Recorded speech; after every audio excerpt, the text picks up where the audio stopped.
I think I've pretty well established on this channel that I'm a fan of sneaking around in video games. And occasionally in real life. Moving from shadow to shadow, tiptoeing past unaware guards, silently grabbing the occasional bad guy and pulling him into the darkness, there are few things more satisfying to do well than get through a situation without anyone ever laying eyes on you. But what about an entirely different kind of stealth, where instead of ducking behind something and remaining concealed under the cover of night, you hide in plain sight, where a quick change of clothes gives you access to restricted areas or helps you blend into a crowd, where every move made and piece put in place is all for the purpose of setting up that one perfect execution. Well, if any of that sounds appealing to you, then you probably already know what it feels like to be a Hitman.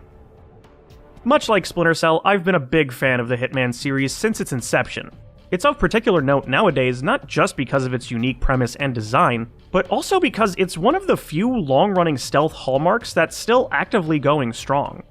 Tenchu has been dormant for a decade at this point, Sam Fisher continues to sit on the bench, and most fans of Kojima would agree that the future of Metal Gear is bleak at best. But this almost 20-year-old series about a bald man in a fancy suit creatively murdering people has somehow stood the test of time. So I decided to go back and replay each and every game in this franchise from the very first to the most recent to remember what makes it stand out, give my personal opinions on each, and see how well every entry has held up. This is going to be another long one, so let's put on our red ties and tighten our piano wire as I look back at every installment of Hitman in one single video.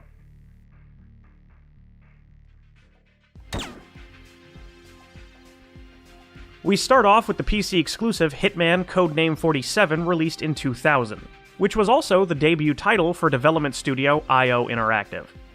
I got this game during that time in my young life where most of the interactive media I acquired was due to seeing an interesting box on a store shelf and begging my parents to make an impulse purchase.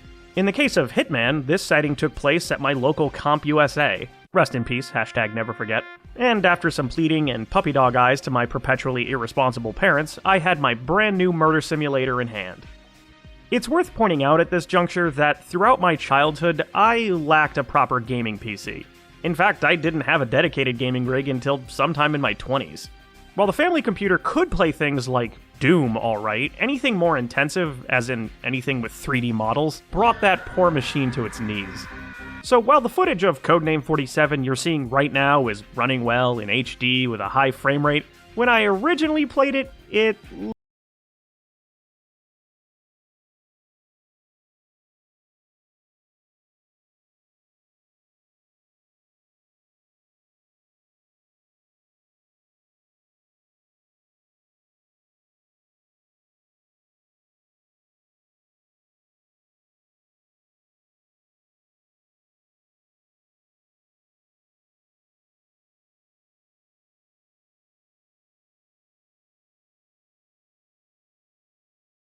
I really don't know how I ever tolerated this, because this would drive present-day me absolutely crazy.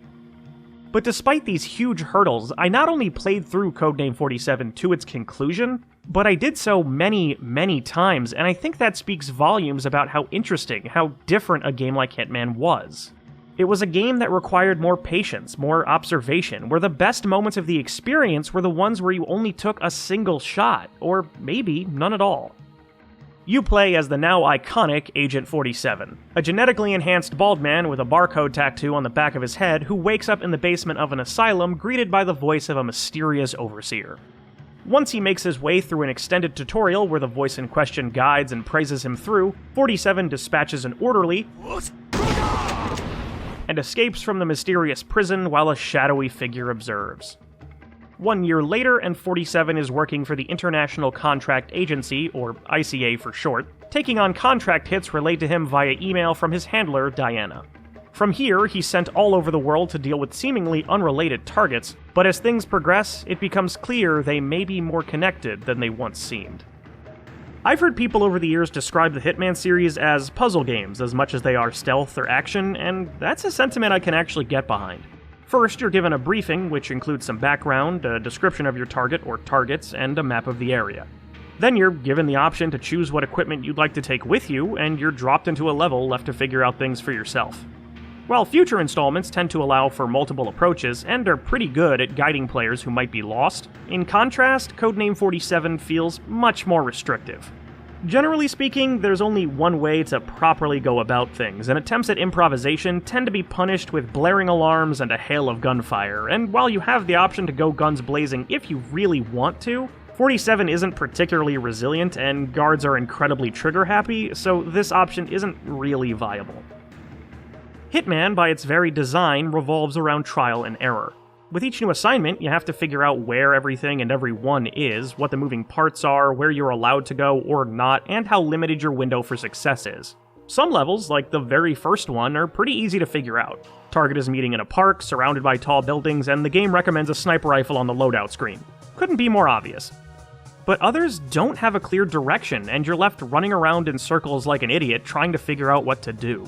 This is annoying but manageable during contracts where you can take your time, but then there are others where if you don't know exactly where to go from the minute you load in, you'll more than likely miss your window for success and have to restart.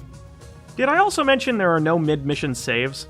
If you do get killed mid-progress, you'll sometimes have an extra life or two allowing you to respawn back in after you die, but everyone is still on full alert and ready to shoot you on sight, so you're going to be restarting anyway. Without a doubt, the single best mission in the game is called Traditions of the Trade, which has 47 eliminating 2 terrorists staying at a classy hotel and procuring a bomb they have stored on site. This is the level that showcases what Hitman could really be capable of. You're set loose in a sizable, non-hostile environment, there's nothing forcing you to rush, clues are left at logical spots that help guide you on how to approach your objectives, and since metal detectors at the entrance discourage any firearms, it's a mission you can do quietly without firing a shot, leaving without anyone knowing you were ever there. Though one of the main reasons Traditions of the Trade stands out is because many levels aren't like that. If you tend to play these games with a philosophy of only the target should die and no collateral damage, then I've got some bad news for you. There are a number of assignments where it is downright impossible to play this way. The 3 Columbia missions are the best example of this and stand out as the worst levels in the package and series because they pretty much force you to play Hitman as a shooter, something it really does not excel at. There are plenty of other times throughout where killing guards is just something you have to do as a means to an end. And even when it isn't, the lack of any kind of non-lethal option means anyone in your way is gonna learn what it feels like to be on the receiving end of an aggressive neckheimlich. I'd also like to give a special shout out to the unintentionally creepy as hell CGI images used for loading screens. 47 himself really gets the short end of the stick. Sometimes he looks decrepit, other times he looks like he just smelled a bad fart. My favorite is this image of him used outside the game on the setup screen. Just look at this! I have special eyes.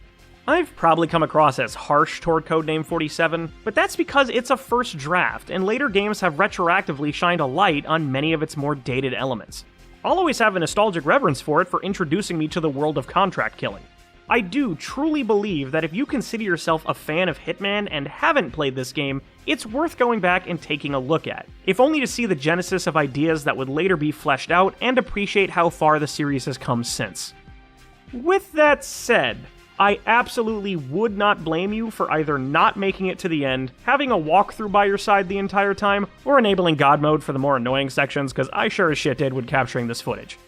IO Interactive showed they had vision for something special with their first title, it just needed some refinement to really shine. And then came the sequel.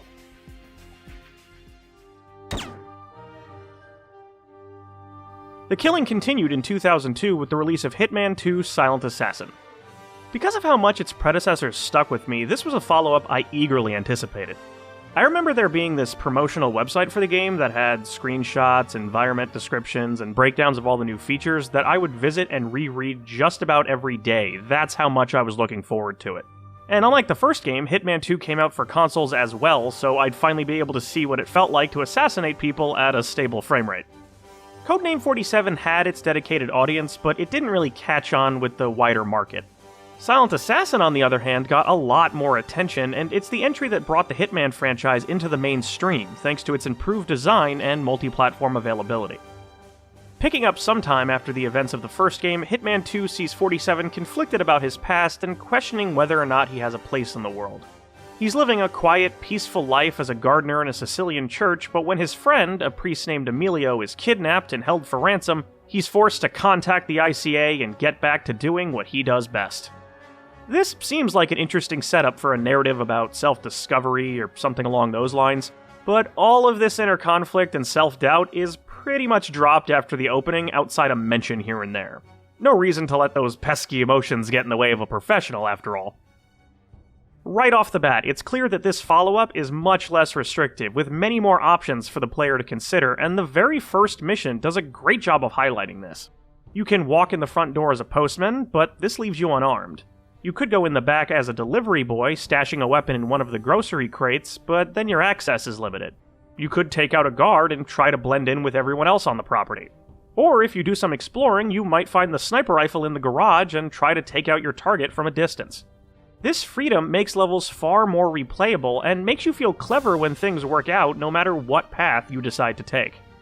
Not every mission is like this, with some being much more linear, once again offering only one truly viable path, but there's a good balance of both, so the Hitman formula is able to shine through much more often. There are 21 stages in Silent Assassin, and while that seems like a lot on paper, in truth a fair amount of them actually take place in very small maps and can be beaten in a few minutes. I suspect this might be a limitation of putting the game on 6th generation consoles as well as PC. That doesn't automatically make them bad, of course. In fact, I'd argue the only truly bad missions in this game are the two that take place in the snowy mountains of Japan. Seriously, these levels just suck. But it does result in the level list feeling somewhat artificially inflated. A huge number of smart tweaks and additions were made to improve the overall play experience. The biggest of which is probably the updated map that now provides real-time NPC movement data and marks areas of interest to guide players to helpful elements like disguises, equipment, or distraction opportunities. Lockpicking was added as well, as was the ability to peek through keyholes. The interface is improved, making interactions smoother along with an inventory screen that pauses the action. Mid-level saves allow for much more forgiving play and encourages experimentation, although to balance things out, you're only given a limited amount of them. There's now an on-screen suspicion meter that indicates how close enemies are to becoming hostile toward you, at least in theory, but I'll get to that a little later. A non-lethal option, namely chloroform, lets you incapacitate people without bloodshed, and detailed stats are given at the end of missions along with rankings that take into account how quiet or messily you performed. I'm sure I'm not the only one that played every level over and over again trying to get that coveted Silent Assassin rank. There's also a first-person camera that lets you get a much better view of your handiwork and complements the much improved feeling gunplay. Running and gunning is not only a viable option, but also an incredibly tempting one. Since 47 now has the resilience of a tank, the guns blazing approach is downright overpowered, and if we're being honest, the majority of us ended up playing most of Hitman 2 as a shooter the first time through because of how easy it was to do so. And also because the ragdoll physics were kinda ridiculous. Whee! Hitman 2 Silent Assassin was a great title when it originally released. I must have played through it more times than the original, and my memories of it were nothing but positive. But going back to it now, while still fun, can be pretty rough. One ultimately trivial but consistent issue is the third-person camera. Whenever it has to move closer to 47, such as when near a wall or going through a doorway, it remains stuck in its zoomed-in position for several seconds before jarringly popping back out. But even then, it usually doesn't go all the way, requiring a manual button press to reset it back to its original position. I honestly didn't remember it being like this, to the point where I thought that maybe it was some weird consequence of patching the game to run in 16:9, but after double-checking other people's gameplay, it seems like it was always like this. No other Hitman game has a camera that behaves this way, so it really stands out, and while it never really gets in the way of gameplay, it's a persistent visual annoyance, at least to me, though admittedly I am a crazy person. Another problem is that the chloroform is just not reliable. First, the animation takes an obnoxiously long time to play out. That would be fine if it was a risk versus reward thing, where avoiding unnecessary casualties takes a while, therefore increasing the risk of being caught in the act. But that idea is undermined by the second problem. Rendering someone unconscious is a temporary state, and when they wake up a short time later, their first order of business is to run to the nearest guard and explain why they're naked and smelling like ether. When this happens, there's a high chance that every member of security in the environment will have a final destination premonition and sprint to your exact location with murderous intent. Even if you're on the other side of the map wearing a completely different disguise than you were previously. There's no way to accurately describe this occurrence other than complete bullshit, and can be maddening when it happens long into a mission. This makes the non-lethal option only useful for repeated playthroughs after you've memorized exactly where to go and where everything is, so you can rush to get everything done before your cover is blown. And then there's the aforementioned suspicion meter. Like I said earlier, the alleged purpose of this thing is to give you an indication of how close NPCs are to seeing through you and opening fire. That seems like it would be very helpful, but in reality, this isn't so much a meter as it is a slot machine. Whether or not someone realizes you're not who you say you are is largely random. You'll just be calmly walking along, not doing anything shady, and suddenly you'll have a bunch of new bullet holes in your back. In fact, if you keep reloading a save and walk by the same guy in the same outfit in the same way over and over, sometimes he'll open fire and sometimes he won't, and there's no clear reason as to why. It really feels like a coin flip. I don't think I've ever said out loud, "What did I do?" more times than when replaying Hitman 2. God forbid you start running in front of anyone, because breaking into a light jog is universally considered an act of war, punishable by immediate death. Though if you do want to get around a little bit faster, tapping the run button repeatedly and doing a spastic shuffle is generally more accepted. I also think it's worth pointing out the game's soundtrack composed by Jesper Ked and performed by the Budapest Symphony Orchestra and Choir. While Codename 47's music, also composed by Ked, was solid, focusing on electronic beats and percussion, Silent Assassin went for a classical sound, focusing on heavy strings and booming chants. It really added to the atmosphere, being both beautiful and haunting, complementing the precise but brutal actions of our stylishly dressed leading man. I'm pointing out the soundtrack here not only because of its quality, but because this style of music would become an integral part of Hitman's identity going forward, and it was all the better for it. Silent Assassin was a massive leap forward from the first game, and made Hitman more of a household name among the gaming public. It absolutely has its rough edges that can make it kind of frustrating to go back to, but it undeniably did a much better job of presenting and executing the concept IO originally created. This IP was clearly going places, and thankfully, fans wouldn't have to wait very long for more.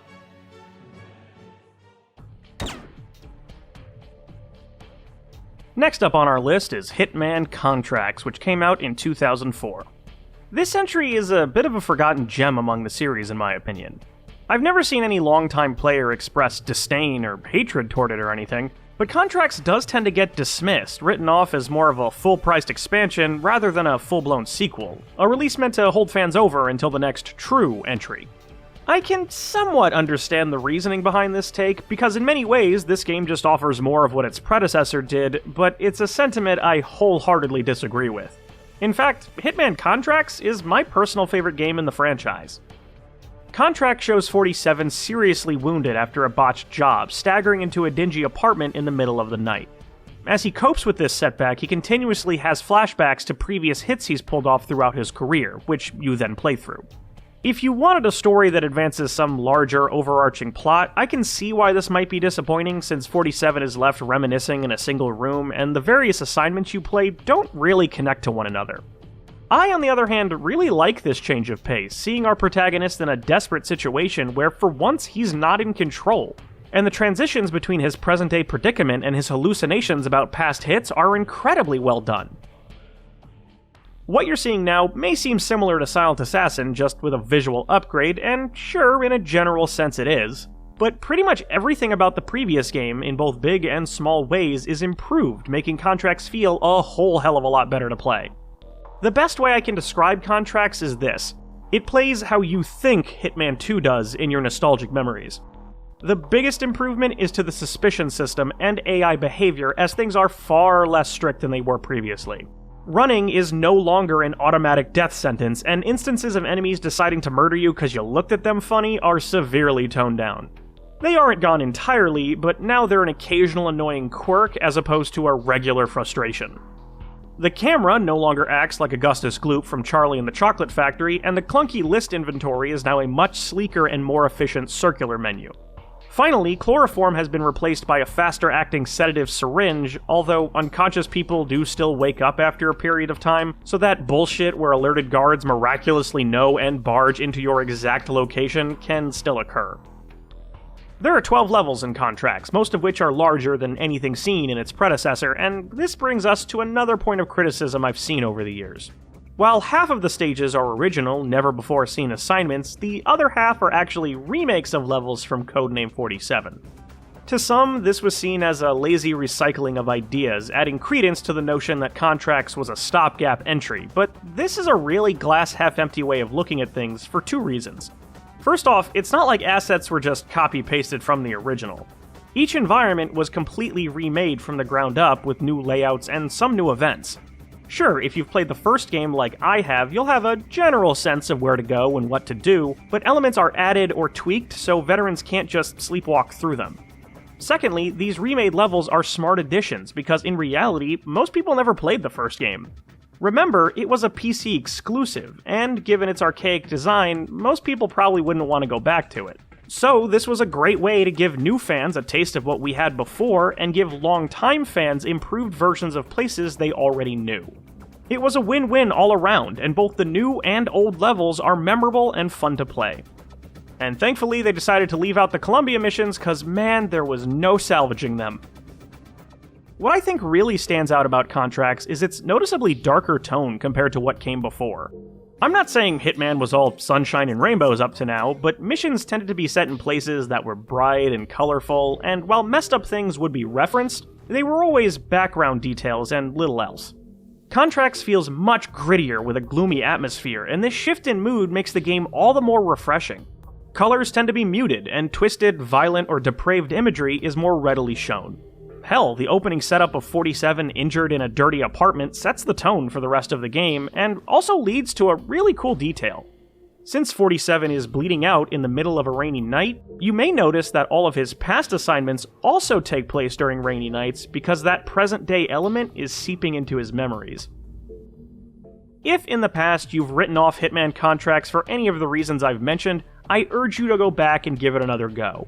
It has the best gameplay of the trilogy, has many great assassinations to pull off, and presents a refreshing, gloomy tone and atmosphere. Hitman was going strong, and with more powerful gaming hardware right around the corner, we all wondered what awaited our favorite barcode tattoo killer in the 7th generation.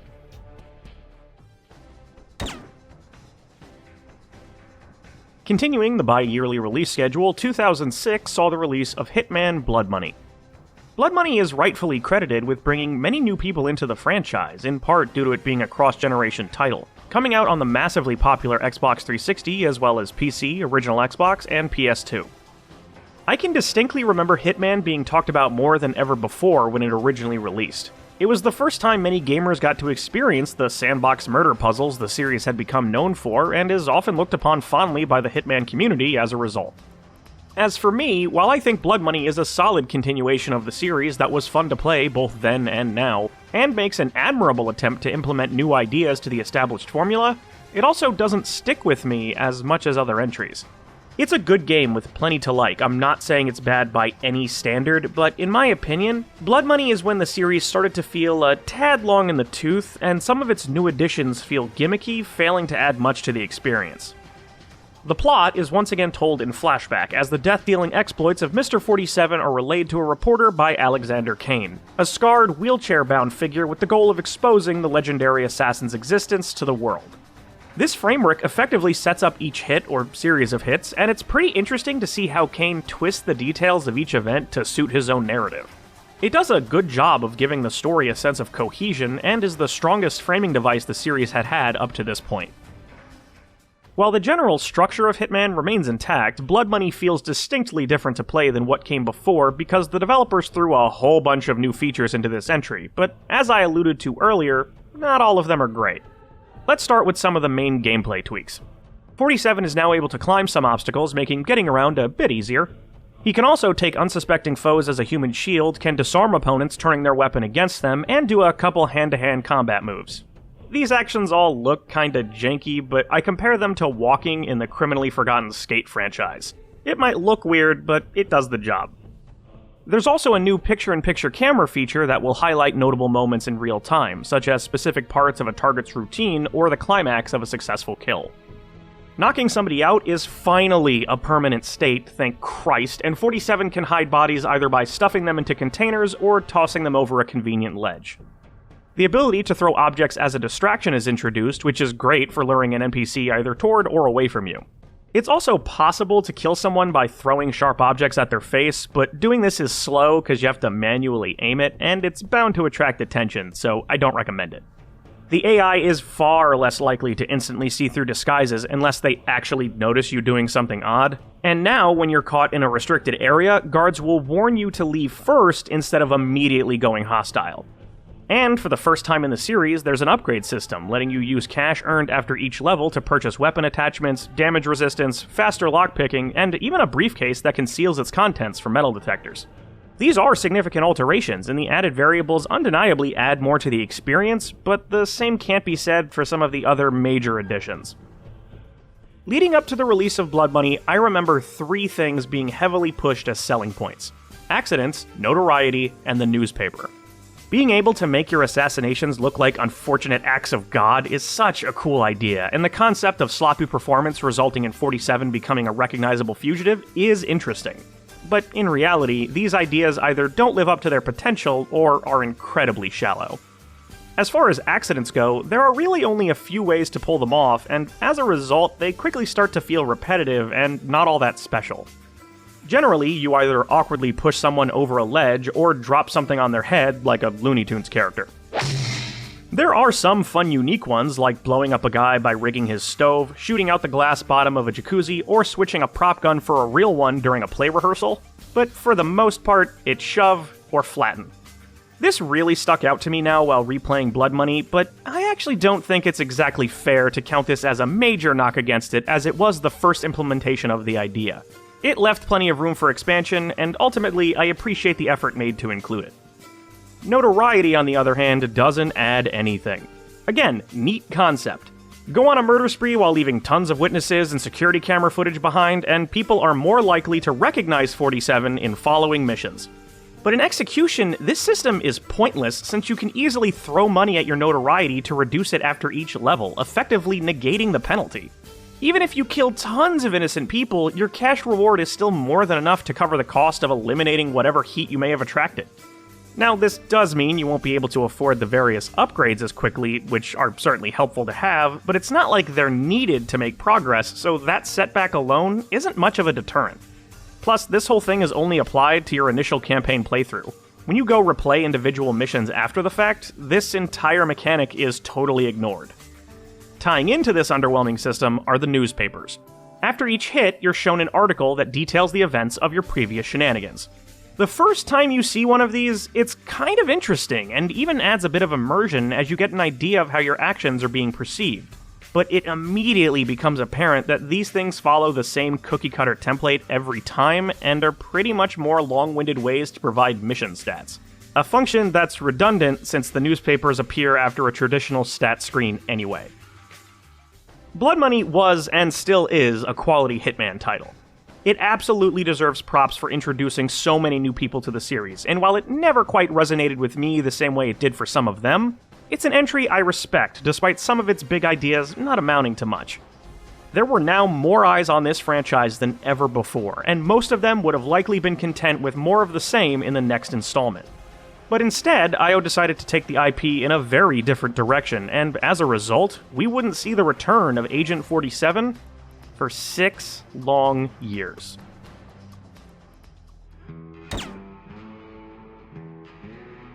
After the longest gap the series had ever seen between mainline installments, 2012 saw the release of Hitman Absolution.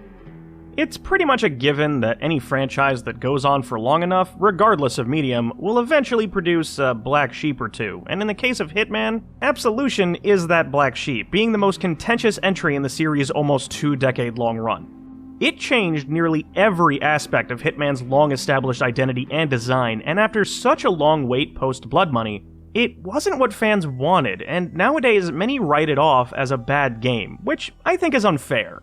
The game isn't bad on its own merits, but it's certainly not great either, with many bizarre design choices that routinely get in the way, undeniably making Absolution the weakest mainline entry. The first big change is that Absolution puts a much heavier focus on narrative with regular cutscenes. 47's longtime handler Diana has gone rogue, getting a number of agents killed by exposing the ICA and kidnapping a young girl named Victoria whom the agency had been experimenting on. Because of her actions, 47 is tasked with assassinating Diana, but after accomplishing this task, he decides to honor her last request of protecting the girl, forcing him to go rogue himself and take on anyone that would mean her harm. It's a compelling pitch for sure, as are the attempts to humanize our leading man by giving him someone he can identify with to look after, but the problem is that the story featured here is bad. Hitman has never had especially deep plot lines, which is why I've only given brief summaries for each game up to now, but since Absolution put so much focus on its story, I'm forced to as well. Just about every character in this game is a cartoon, especially the villains. With the premise I just described, you'd think you'd primarily be doing battle against the ICA, maybe going after its leaders or battling wits with some other assassins, right? But nope, for the most part, 47 is up against a bunch of rednecks. Dumb, overexcited rednecks that repeatedly make stupid decisions, leaving a massive threat alive when they have the chance to eliminate him, trying to frame him for a crime while also burning all the evidence they just set up, pretending to execute a hostage that they're trying to ransom to an agency that's literal job is to kill people. These are not antagonists worthy of 47's time. Not even the ICA is safe from this, with their leader being a filthy, quick-to-anger suit with a robot hand, and the only contract killers 47 is put up against are a bunch of sexy nuns that serve no story purpose and seem included just to throw in some pointless TNA. It's all so moronic, and since the game tries to have this gritty, serious tone on top of it, it just doesn't work. And nothing that happens even matters, since spoilers. It turns out 47 didn't actually kill Diana, which is odd since he sure acted like he did, even when in private, and the ICA conflict is written off as just a rogue element of the organization, so we're back to status quo once everything wraps up. On a positive note, all these poorly written idiots are at least acted well, which can make them fun to watch, especially money-hungry mogul Blake Dexter, who has this infectious energy, even if everything he does makes no sense. Yee-haw! Ha! I'll tell you, I don't ordinarily yeehaw, but this is a fucking yeehaw! Fucking Christmas! There are so many revisions made to the gameplay blueprint of what Hitman was up to this point that it's hard to know where to begin. Level design is one of the biggest ones, so I suppose let's start there. For the most part, gone are the larger open maps you're free to explore at your leisure. Instead, levels are incredibly linear and split into multiple small sections, many of which just task you with reaching an exit point instead of eliminating a target. There are some more open areas to roam around in that give you one or more quarries to take out, giving you a taste of the freedom the series previously offered, but these parts are the exception, not the rule. This makes a lot of Absolution less a Hitman game and more a traditional stealth game. Another big change is how disguises work. Now, whenever you don a new outfit, any NPC wearing the same thing will immediately be suspicious of you. If you're dressed as a cop, every single cop is capable of calling you out. If you're dressed as a gang member, every other gang member will raise an eyebrow when you walk by. If you dress as a scientist, and I think you get the idea by now. This inherently makes disguises less useful, because your ability to blend in is severely compromised unless there's no one similar to you anywhere around, or you're wearing one of the rare outfits that's one of a kind. Outside of these specific circumstances, the primary use of disguises now is to give you a slightly longer buffer between being spotted when compared to sticking to 47's default suit. This design change is meant to be balanced out by the new Instinct feature. Instinct is a consumable resource that can be spent to give you a sort of detective vision which replaces the now absent map feature, and more notably, lets you fend off prying eyes that may blow your cover. When someone is suspicious of you, you can activate Instinct to avoid detection, letting you walk by those who would otherwise cause a problem. This means that your ability to blend in is something you can run out of, so if you have no Instinct at a critical moment, you're just screwed. Absolution is too heavily reliant on this mechanic, and at higher difficulties where Instinct depletes faster and replenishes less often, this over-reliance becomes all the more apparent. Then there's the checkpoint system. Instead of being able to save whenever and wherever you want, which worked just fine up to now, I might add, your only means of saving progress partway through a level is by activating these pre-placed checkpoints. This system has a major crippling flaw. If you activate a checkpoint and then choose to restart, everything in the level is reset. Any guards you knocked out, any pathing routines or conversations you sat through, all of it is back exactly where it was, only now you're in the middle of it all. This design choice is so baffling to me that I legitimately believed it was a bug at launch that IO would eventually patch. But nope, this is working as intended, and it's terrible. The only times this checkpoint system works in your favor is if you've screwed up so bad that enemies are permanently in the way of your sneaking path. In those rare instances, having everything reset is helpful, but 98% of the time, it just sucks. I know I started this whole section off by saying this isn't a bad game, and I swear it isn't, but these design decisions are major components that are ingrained into every part of Absolution, making them consistent issues that you can't really escape. But let's move on to the positives. Controlling 47 feels great, better than it had up to this point. Every move he makes feels much more fluid, with the big highlight being the new cover system. This allows 47 to move smoothly from hiding spot to hiding spot quickly, and given how much time you spend pressed up against walls, it's good this works well, and because of its relative seamlessness, the more linear stealth sections of levels are satisfying to sneak through. He's also able to climb onto ledges and shimmy across them, allowing for new angles of approach and a fun way to dispatch those in your path. The ability to choke people from behind gives you a non-lethal takedown option whenever you need it without the need of a sedative. Throwing objects is improved thanks to a highlighted arc telling you exactly where something will land, and the added lock-on to enemies when throwing bladed weapons makes the ability more useful.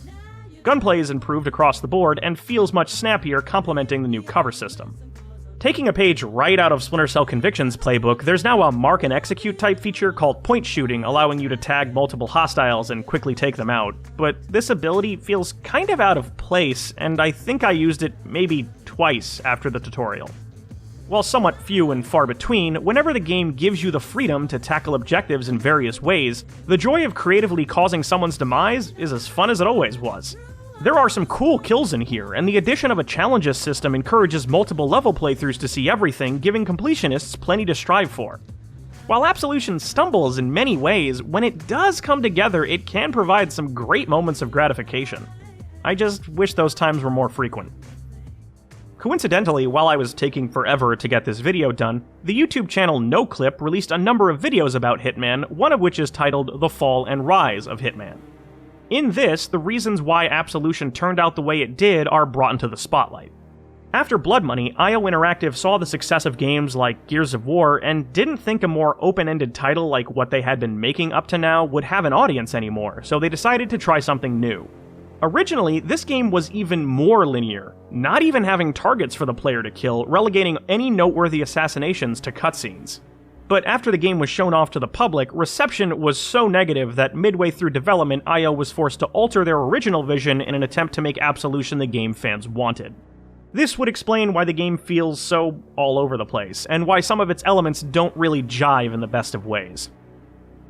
One last thing to bring up is a brand new mode that Absolution introduced known as Contracts. Contracts allowed players to create custom hits and then upload them for others to play. You'd choose a level, manually select up to 3 NPCs for elimination, and decide how to dispatch them. Others could then try your custom assassination for themselves, earning a cash reward determined by how closely they stuck to the parameters you set. Unfortunately, this part of the game is completely unavailable nowadays, since the servers required to play it were handled by publisher Square Enix, who is no longer associated with the franchise, a point I'll be bringing up again later on. While IO issued a statement saying that the shutdown was temporary and they were trying to find possible solutions to bring the servers back online, that was over a year ago and there hasn't been a word since, so I think it's safe to assume that Absolution contracts are unlikely to ever return. If I had to describe this game in a single word, that word would be misguided. I can appreciate the attempt to shake things up. Hell, I personally wanted something a bit different after Blood Money. But aiming for more restrictive design wasn't the way to go.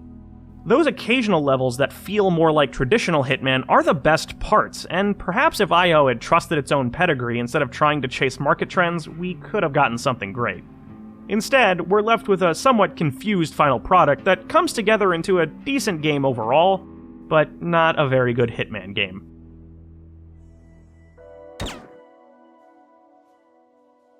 While IO went back to the drawing board, trying to figure out what to do for the next mainline entry, Hitman continued on in the mobile space with 2 games developed by an outside studio, Square Enix Montreal. It probably goes without saying that it would be a fool's errand to try and cram the established series formula onto a phone or tablet, so the developers smartly focused on concepts that would work on the more limited hardware. Their first release was a turn-based puzzle game known as Hitman Go, which came out in 2014.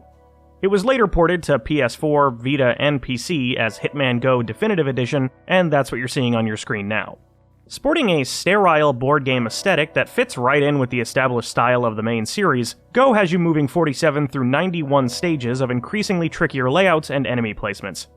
Every time you move, so do all the other pieces on the board, and if you move into an enemy's path, you're dead and have to restart. Some bad guys move in a set route, others remain static or turn 180 degrees, and some chase you around once you wander into their line of sight, to name a few. You can take out pieces by running into them from the side or behind, and occasionally you'll come across power-ups that help you avoid threats. This probably doesn't seem all that complicated, but trust me, while this looks simple at a glance, there are so many moving parts to keep track of that it's easy to accidentally stumble into a no-win situation if you're not paying attention. Each stage has 3 challenge cards to earn, one of which you'll always get just by completing the level. The others are for more difficult tasks like eliminating every piece or leaving every piece untouched, collecting an out-of-the-way briefcase, or finishing a stage in a set number of turns. You'll want to strive to complete these challenges as additional level sets only unlock once you've done a certain number of them, but as long as you're averaging 2 out of every 3 per stage, you'll always be able to see new sets as you finish the one you're on. Hitman Go is an incredibly polished little puzzle game. Provided you don't get stuck for excessive amounts of time, you can get through the entire thing in 4 to 5 hours, and if you're a fan of the genre, it's totally worth the $5 to $8 it costs depending on platform. It was a good mobile debut for the franchise, but if you were hoping for something a little more action-oriented, you might be more interested in the developer's second project. Hitman Sniper came out in 2015, and the name alone should give you a good idea of its gameplay. Perched over a luxurious property with a rifle in hand, you pick off high-profile targets and their bodyguards, earning points for things like headshots, creative kills, and hiding bodies. It's a basic loop of lining up shots and tapping on the screen to execute, but it does feel good to hit your mark. There's only one map that you'll be replaying over and over again, and while there's fun in discovering some of the unique kill opportunities scattered around, it can't help but feel repetitive after only a handful of runs. There's also a zombie survival map called Death Valley where you take out shambling undead while a guy tries to fix an escape vehicle. The core shooting is the same, and it feels kinda weird to have zombies in a Hitman game, but it is a fun, more frantic change of pace, and the sniping is still satisfying. There are many different rifles you can earn, each with its own stats and special abilities, such as eliminating bullet travel time or seeing targets through walls. Some rifles can be unlocked by slowly leveling up, others can be put together by finding various weapon parts in loot boxes, which, as far as I can tell, are strictly earned in-game, and others can be purchased directly for real money.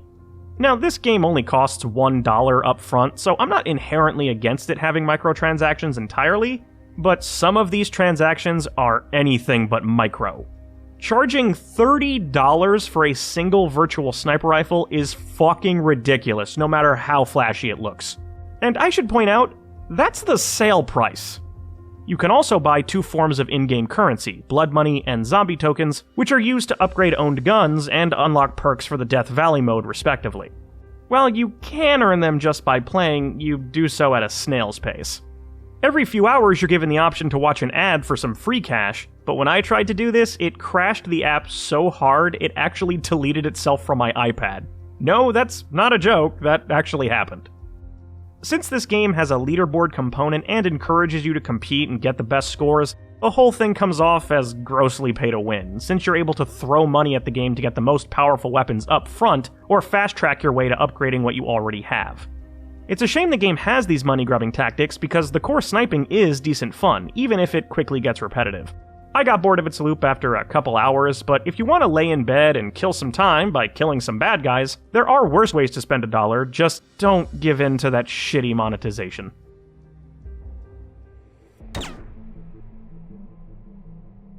So after what many considered a stumble with the last installment, IO once again took their time in creating a sequel, leading to another sizable gap between releases, this time of 4 years. Well, fans like me were optimistic when the next game was announced at E3 2015 with the simple title of Hitman. There was also reason to be cautious. Aside from general skepticism following Absolution, this new entry would be going episodic, regularly releasing content after launch instead of putting out a complete package up front. So this left gamers asking, would the longtime developer be able to deliver a follow-up fans would be happy with? The answer? Well, they knocked it out of the goddamn park. Hitman would release in 2016, and while I already said that Contracts is my personal favorite series entry, it can't be denied that this is the best these games have ever been. IO had clearly learned from their mistakes, and used all the knowledge gained over the franchise's 16-year run to create the ultimate Hitman experience. It does pretty much everything right, ditching the linear design in favor of huge, sprawling open maps, polishing long-established mechanics to the best they've ever been, and making alterations to certain concepts that didn't work out so great in the past. There are aspects of Hitman 2016 worth criticizing for sure, and I'll get to them, but gameplay-wise, this was the pinnacle of sandbox assassinating. Lots of people mistakenly refer to this entry as a reboot, and while the name might give off that impression, it's not. This is a sequel, as events from past games are directly referenced. The opening training mission shed light on how 47 joined up with the ICA and met Diana. After that, we flash forward to modern day, where 47 is taking on contracts that seem unrelated at first, but soon it's clear that his targets have ties to a mysterious organization called Providence, and a shadow client hell-bent on their destruction is pulling the strings behind the scenes. You'd think the ICA would at this point have a more rigorous background check policy on those who hire them, because this is like the third time this has happened, but despite that particular element feeling a bit old hat, the story is actually kinda captivating. The high production value cinematics are gorgeous to look at and directed well, and while they can be a bit dry, they provide an intriguing breadcrumb trail that keeps you invested in what's going on. This game controls like a dream, finding just the right balance between the snappiness of Absolution and the looseness of older entries with a zoomed-out camera providing more situational awareness. You always feel in control, whether you're skulking around avoiding detection or popping heads in a firefight, and this makes exploring each of the massive maps a total joy. Remember that ill-advised disguise system from Absolution? Well, here it's been implemented in a much smarter way. Now, if you're wearing a particular outfit, only a select few wearing the same thing will become suspicious if they see you. This makes disguises useful again, while also giving you dynamic obstacles to look out for and avoid. Instinct also returns, but now, instead of it being an expendable resource, it just acts as an intel gathering tool, highlighting NPCs in the environment that can be used at any time. Throwing also returns, and it's the greatest thing ever. Any object you can perform a melee attack with can also be hurled across the room. Doesn't matter whether it's lethal or not, you're able to lock onto someone and chuck that son of a bitch right at their face. This ability is both incredibly useful and endlessly entertaining. Watching someone spaz out and crumble to the floor after having a soda can or pipe slam into their face is one of the funniest things you'll ever see, and it ceases to ever get old. There are 6 maps to play through, technically 8 if you count the much smaller in size training missions. Each of the main ones are large and incredibly busy, with various routes to take and multiple creative ways to dispatch targets. You can shoot them, drown them in a toilet, throw them over a ledge, drop a moose on their head, drown them in a toilet, blow them up, poison them, electrocute them, drown them in a toilet, and much more. Each map is insanely replayable, both because of their intricate design and the challenge system encouraging you to see everything each location has. Completing challenges in a level earns you experience that contributes to a level mastery rank, which is tied to each individual map. Increasing this rank unlocks additional equipment options, such as new weapons or tools, and different starting locations, letting you begin a map in a pre-selected disguise somewhere already inside the mission. This system is quite generous, and the overwhelming number of challenges are considered completed the instant you do them, meaning you don't have to then finish the level for them to count, outside a few very specific examples. So you're free to keep loading a save again and again, going in different directions to accomplish multiple feats all in one run. Contracts mode returns in full force, once again letting players create and play custom assassinations, providing a practically endless stream of different content to play through with 2 additional contract types added to the mix. First are escalation contracts, which are made by the developers themselves. These ask you to do the same job multiple times in a row, but the catch is that each time you complete it, a new variable is added to make proceedings more difficult. These can be things like adding additional targets, restrictions on certain disguises, items being shuffled around, or big pains in the ass, like not being able to have a weapon unequipped for longer than 7 seconds at a time, or having to drag all of your target bodies into a freezer. I really like these escalations solely because they force you out of your comfort zone, making you alter your playstyle. They're neat challenges to overcome. The other new contract type are known as elusive targets. These are special, limited-time events that alter existing maps and that you're only given one shot at with no saves. If you miss the time frame when these assassinations are available, or you use your single attempt, win or lose, these targets are gone for good and can never be played again. I understand the appeal of this whole thing, as having only one chance to take someone out drastically increases the tension of every move you make, and incentivizes players to keep regularly coming back to the game. But at the same time, there's no way to get around that this is content you're being arbitrarily locked out of. Scrolling through all the past elusive targets that are now just unavailable is frustrating, as each one represents original material that I'll never be able to see, and I think there's a simple compromise that could be made. Continue to have that first run be the one that counts, where everything is on the line for leaderboard position or unlocking special items, whatever, but then let players play them in an unranked capacity after the fact. That way you don't lose the tension of trying to do things right the first time, but also aren't locked out of content for no good reason. So at this point, given how much I've praised the game, you may be wondering if Hitman 2016 has any notable problems whatsoever. Well, yes, even though so much of the experience is polished and expertly designed, it does have its share of issues. On the kinda nitpicky side of things is the voice acting. I don't mean the quality of the VO, it's totally fine, but rather the lack of diverse actors.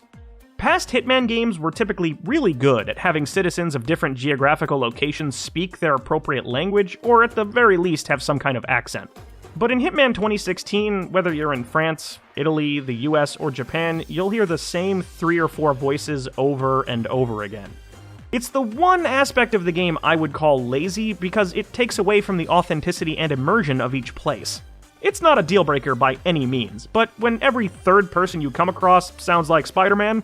Come along, I'll show you the way. Hey, bad form, dude. You stole my idea. Best one yet. It sticks out like a sore thumb. There are really 2 big problems I have with Hitman 2016. The biggest one is that this is a single-player game that strongly incentivizes having an always-online connection. That isn't to say you can't play offline, because you can, but absolutely all of your progression hinges on you being connected to a server. Challenges, level ratings, mastery unlocks, all of that stuff is only available when you're online. I understand things like contracts being inaccessible because that feature is built around community, but there's no good reason why everything else is locked off. Things were actually much worse for the first several months of the game's life because not only could you not make any forward progress on unlocks, but any equipment or starting locations you had already unlocked were also unavailable when offline. Thankfully, IO eventually issued a patch so that now if you lose connection, you can at least still play with anything you previously had, and while that's certainly better, it doesn't resolve this unnecessary barrier. The other notable issue I had with the game was the developer's decision to go episodic. When it launched, players only had access to the training missions and the starting Paris map. That was it. The remaining levels were then released after the fact, roughly every month or 2. I have actually heard reasonable arguments for why a game like Hitman lends itself well to an episodic release structure. Since each individual map is so huge with tons to see and challenges to do, only putting out one at a time incentivizes players to really squeeze all the content out of each location. That may be true, but at the same time, players were already doing that with the past games. Replaying missions to discover every route or creative kill opportunity has always been part of Hitman's DNA, and content never needed to be limited before. Because of how the game released, I ended up playing the first map a fair amount and enjoying my time with it, but after a while I wanted to see something different. I wanted variety, and the only way I was going to get any was by waiting. As a result, after the second map came out, I ended up just putting the game down and holding off on playing it until it was a complete package several months later. This criticism doesn't really matter now since all of the maps are out and you're getting the full experience if you play it today, but as someone that was there at the beginning, it will always stick out to me as a flaw. The release structure and online requirements aside, Hitman is a fantastic game and an excellent return to form. It's unquestionably the best playing entry with an incredibly high level of polish and care, all of which shines through. Critics and fans agreed, universally praising the game and even earning it a Game of the Year award or two. But as fans wondered whether the next entry would be a full-on sequel or simply a Season 2 to the existing game, there was some trouble brewing behind the scenes.